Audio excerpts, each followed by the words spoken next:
The Falkland Islands, a remote archipelago in the South Atlantic, are known for their rugged beauty and strategic importance. This isolated group of islands became the center of international attention in the early 1980s. It was here that a short but intense air war erupted in 1982, a conflict that would test the resolve and capabilities of both Argentina and Britain. Argentina, asserting its historical claim to the islands, launched a surprise invasion. This bold move caught Britain off guard, igniting a fierce military response. The Argentine Air Force, boasting a fleet of over 100 advanced fighter jets, quickly mobilized. Their arsenal included French-built Mirage III jets and American-made A4 Skyhawks. These aircraft, known for their speed and agility, played a crucial role in establishing air superiority over the islands in the early days of the conflict. With their advanced technology and well-trained pilots, the Argentine Air Force dominated the skies, creating a formidable challenge for the British forces. The Argentine pilots, driven by a deep sense of national pride and duty, were eager to defend their homeland's claim to the Falklands. Meanwhile, thousands of miles away, the British government faced the daunting task of assembling a naval task force capable of retaking the islands. The distance and logistics posed significant challenges.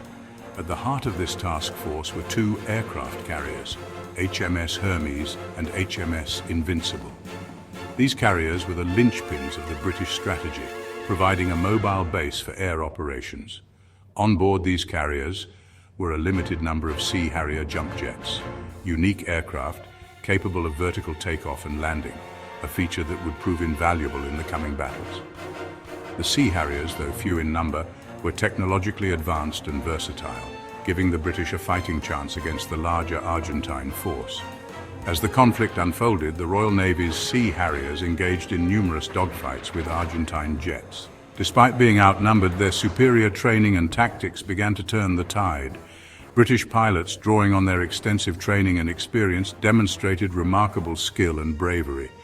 Their tactical ingenuity and determination were key factors in their ability to hold their own against a numerically superior enemy.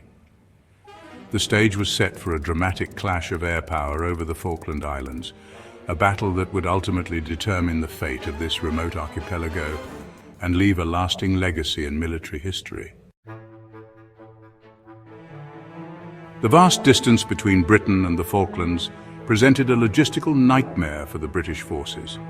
The sheer expanse of the South Atlantic Ocean meant that the British fleet had to operate far from their home bases, stretching their supply lines to the limit. This distance not only complicated the movement of ships, but also made it incredibly challenging to maintain a steady flow of essential supplies and reinforcements. The Royal Navy's carriers, operating at the limit of their range, required constant refueling and resupply. This was a delicate and dangerous operation, often carried out in rough seas. The coordination between supply ships and carriers had to be flawless to ensure that the fleet remained operational. Every drop of fuel and every crate of supplies was crucial for the success of the mission. This logistical challenge limited the number of aircraft available for combat sorties and put immense pressure on the British pilots and crews. The Harrier jets, though versatile, had to be meticulously maintained and prepared for each mission. The crews worked around the clock, often in harsh conditions, to keep the aircraft ready for action. The limited number of sorties meant that each mission had to be carefully planned and executed with precision. The Argentine Air Force, operating from mainland bases, enjoyed a significant advantage in terms of range and loitering time. Their proximity to the Falklands allowed them to launch more frequent and sustained attacks. The Argentine pilots could take off with full fuel tanks and heavier payloads, giving them a tactical edge in the conflict. Their pilots could launch attacks with heavier payloads and return to base for refueling and rearming. This capability allowed them to maintain a high tempo of operations, putting continuous pressure on the British forces. The ability to quickly turn around and re-engage made the Argentine Air Force a formidable opponent. This allowed the Argentines to maintain a persistent air presence over the Falklands, posing a constant threat to the British fleet. The British ships had to be on constant alert, ready to defend against incoming air attacks at any moment. The relentless pressure from the Argentine jets tested the resolve and endurance of the British sailors and airmen. Adding to the British woes, the weather in the South Atlantic proved to be a formidable adversary. The region is known for its unpredictable and often severe weather conditions. Storms could appear suddenly, bringing with them strong winds and heavy seas that made navigation and flight operations extremely hazardous. Strong winds, heavy seas, and unpredictable storms hampered flight operations. The pilots had to contend with turbulent conditions during takeoff and landing, increasing the risk of accidents. The rough seas also made it difficult for the ships to maintain their positions and carry out their missions effectively. These harsh conditions tested the limits of both man and machine, adding another layer of complexity to the already challenging air war. The British forces had to adapt quickly to the ever-changing environment, demonstrating remarkable resilience and determination in the face of adversity. The combination of logistical challenges, enemy pressure, and severe weather made the campaign in the South Atlantic one of the most demanding military operations in recent history. The British Sea Harrier, a marvel of modern aviation technology, was a game-changer in the realm of military aviation. It played a pivotal role in the Falklands War, a conflict that tested the limits of both men and machines. Its unique vertical takeoff and landing capability allowed it to operate from the Royal Navy's aircraft carriers, which were often the only available launch platforms in the remote South Atlantic. Additionally, the Harrier could utilize makeshift landing strips on the islands, providing unparalleled flexibility in deployment. This flexibility gave the British a crucial edge in the air battle, allowing them to adapt quickly to changing combat conditions. The Harrier's advanced radar and weapon systems, including state-of-the-art targeting technology and the AIM-9 Sidewinder air-to-air missile, made it a formidable opponent in dogfights. These systems proved to be a formidable combination against the Argentine jets, which were often outmatched in both technology and tactics. The British pilots, highly trained in air combat tactics, were able to exploit the Harrier's strengths to their fullest potential. They used the Harrier's agility and maneuverability to gain an advantage over their opponents, executing complex aerial maneuvers with precision. Despite being outnumbered, the Sea Harriers quickly gained a reputation as a formidable adversary, feared by their enemies. Their ability to quickly change direction and altitude, often catching enemy pilots off guard, combined with their superior training, made them a force to be reckoned with in the skies.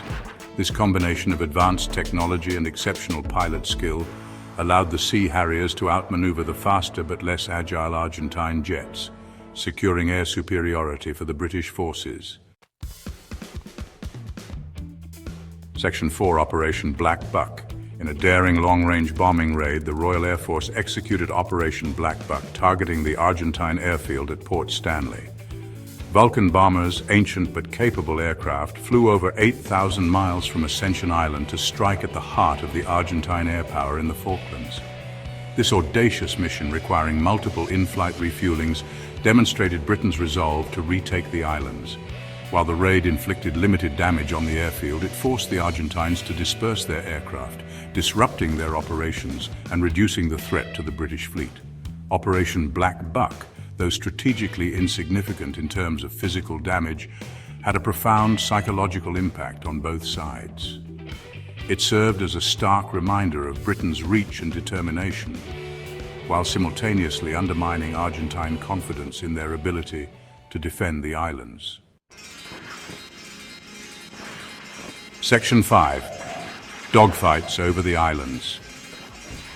The skies above the Falklands became a swirling melee of aerial combat as British Sea Harriers engaged Argentine jets in intense dogfights. The British pilots, employing superior tactics and training, aimed to exploit the Harrier's agility and the Sidewinder missile's deadly accuracy. The Argentine pilots, though flying capable aircraft, often found themselves outmaneuvered by the nimble Harriers. The British pilots, using a combination of speed, altitude changes, and cunning maneuvers, dictated the terms of engagement, turning the tables on their numerically superior opponents. The rough terrain of the islands, with its peaks and valleys, provided cover for low-flying aircraft, adding another layer of complexity to the aerial battles. Both sides used the terrain to their advantage, hiding amongst the hills and launching surprise attacks. Section 6. The Sidewinder's Bite. The AIM-9 Sidewinder, a heat-seeking air-to-air missile, proved to be a game-changer in the Falklands War. The British Sea Harriers, equipped with this advanced weapon system, could engage Argentine jets from a distance, reducing their own risk while exploiting the Sidewinder's deadly accuracy. The Sidewinder's effectiveness forced Argentine pilots to adopt defensive tactics, limiting their offensive capabilities and reducing their effectiveness in supporting ground troops. The fear of the Sidewinder's deadly bite hampered Argentine morale and further tipped the scales in favor of the British. The technological advantage provided by the Sidewinder missile highlighted the importance of advanced weaponry in modern warfare. It demonstrated how a relatively small number of well-equipped forces could overcome a numerically superior enemy. Section 7. A Carrier's Fury. The British aircraft carriers, transformed into floating fortresses, unleashed a relentless wave of air power against Argentine positions. Sea Harriers, launched from their decks, struck at enemy ships, aircraft and ground installations, paving the way for an amphibious assault on the islands. The carriers, despite being vulnerable to air attack, proved to be resilient platforms, their crews working tirelessly to ensure the continuous operation of aircraft. The successful defense of the carriers against determined Argentine attacks demonstrated the Royal Navy's skill and experience in naval warfare. The aircraft carriers, operating in conjunction with other warships and submarines, formed a formidable naval force. Their combined firepower and tactical flexibility allowed the British to gain control of the seas around the Falklands, isolating the Argentine forces on the islands.